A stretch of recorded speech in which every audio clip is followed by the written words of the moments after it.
small little journal like Malaysia Today, what does it show you? If you just try and say something useful about your society, you are hounded from one end of the planet to the other.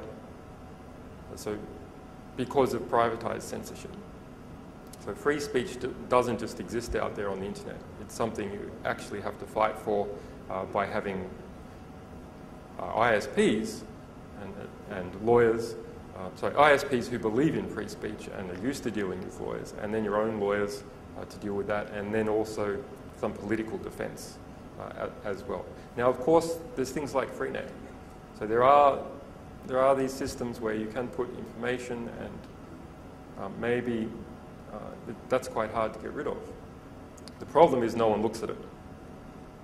It's just too slow. You have to install other software. So it doesn't have any political impact. And that's the sort of sad reality for projects like Freenet, and will probably always be true where there's anything that requires extra time. You get the anonymity from extra time, but people don't want to spend the extra time, so the information just flows slower than all the competing information in the world, and so it doesn't have any political impact.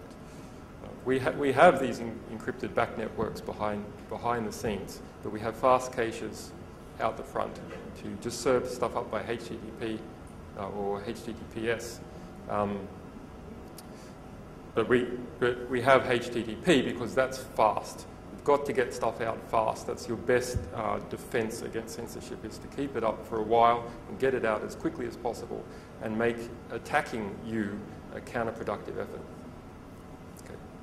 So I think, yes, so why am I talking to you guys at all? Well, you know, you have a capture the flag contest here. Well, we have our own list of flags, and we want you to capture them. And so if you Google for WikiLeaks Most Wanted 2009, you'll see a list of documents for about 40 countries that activists, journalists, human rights investigators, police, anti-corruption people, some historians, and random internet users have contributed. So if you are in a position as a consultant, or you know someone who's in a position to get this material, get it, give it to us, no questions asked, and you'll help change history. Okay. Thank you very much, Julian. Ladies and gentlemen, I think for this slot we will not have a Q&A, but if you have any questions, please feel free to approach Julian and meet him at the